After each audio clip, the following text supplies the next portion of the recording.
Hello friends, it's me Nirav सा। Stock ideas में आप सभी का स्वागत करता है। डिस्क्लेमर में फिर से एक बात ऐड करना चाहूँगा, यहाँ पे मैं जो भी ट्रेड्स दे रहा हूँ वो मोमेंटम ट्रेड्स होते हैं या फिर स्विंग ट्रेड होते हैं। डिपेंड्स करता है, वो मेरे चॉइस के हिसाब से मैं सिलेक्ट करता हूँ, क्योंकि 3 ही स्टॉक सिलेक्ट करता हूँ, तो यहाँ पर मेरी ज़्यादा चॉइस नहीं होती।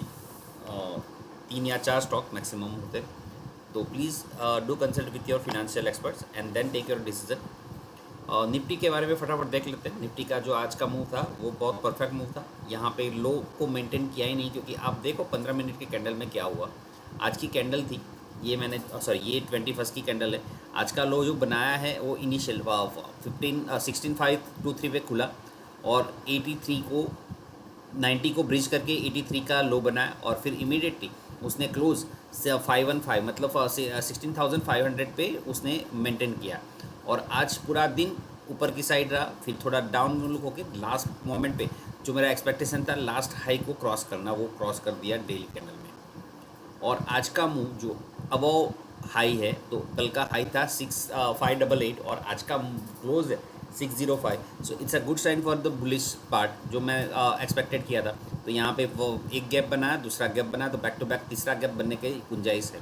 तो कल बनता है या फिर 2 दिन के बाद। बट अब आपका लो, ये जो बोलिंजर बैंड के बाहर का लो है, वो एक स्टॉप लॉस के तौर पे काम करेगा। ये नहीं टूटना चाहिए। अगर ये टूट गया और मैनेज किया करीबन 5-10 मिनट, तो 90 के अराउंड 490 है, 490 के नीचे करीबन 200-300 पॉइंट का स्विंग ट्रेड मिल सकता है आप लोगों को।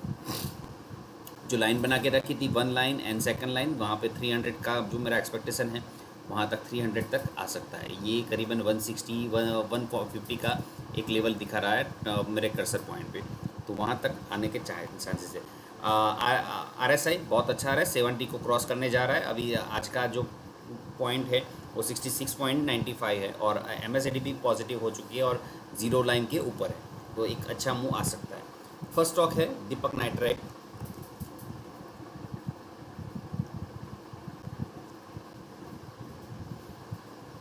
कल इसका डिविडेंड है, तो 7 रुपीज़ डाउन में खुलेगा, तो 1866 है, तो उसके सामने करीबन 7 रुपये नीचे, तो 1859 के अराउंड वो ओपन हो सकता है, क्योंकि डिविडेंड एनकैश हो रहा है।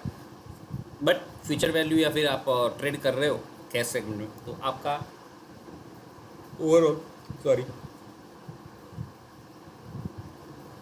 ओवरऑल आपका एंगल पॉजिटिव होना चाहिए, क्योंकि आप देखिए यहाँ पे जिगजैग हो रहा है और RSI झुकने का नाम नहीं ले रही है। RSI यहाँ से यहाँ तो ऊपर था, यहाँ से यहाँ तो ऊपर था, यहाँ से यहाँ का ऊपर ही था, और यहाँ से यहाँ का रेंज पकड़े तो भी ऊपर ही था। मतलब डाइवर्जेंस पर डाइवर्जेंस दे रहा है।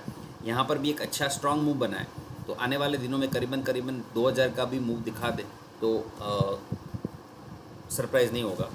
फिर एक स्टॉक है ABB, जो थोड़े दिन पहले मैंने डिस्कस किया था, ABB इंडिया। ये कैंडल थी जहाँ पे मैंने फिर से हाईलाइट किया था, यहाँ पर भी हाईलाइट किया था, यहाँ पर भी फिर से एक बार हाईलाइट किया।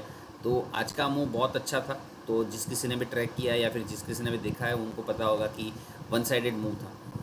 सेकंड, राइट्स के बारे में कुछ कमेंट्स आए थी जब मैंने डिराइव करके स्टॉक में दिया था।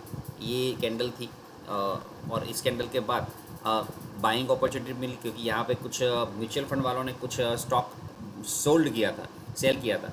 तो वहाँ पे जब कभी भी उस टाइम पे मैंने कमेंट या रिएक्ट नहीं किया था, क्योंकि शायद मैं गलत भी हो सकता था। बट आज के दिन मैं कॉन्फिडेंटली बोल सकता हूँ कि हाँ, मेरा अंदाज़ा जो था वो सही बैठा था। क्यों? क्योंकि जब कोई बेच रहा है उसके सामने at the same point of time कोई खरीद भी रहा है। अगर कोई बाइंग नहीं होता, तो ये स्टॉक की प्राइस, वो जो म्यूचुअल फंड ने स्टॉक बेचा था, तो उसके अकॉर्डिंग अगर कोई बायर नहीं होता तो पूरा का पूरा नीचे आ चुका होता। करीबन 10% और 20% का डाउन सर्किट भी हो सकता था। बट ऐसा नहीं हुआ, और मूव ने आप देखिए 235 से लेके करीबन 250 तक का जर्नी, मतलब 7 या 8% की जर्नी आराम से दे दी।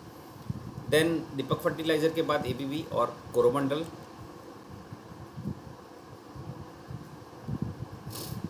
ये स्टॉक भी हम डिस्कस कर चुके हैं।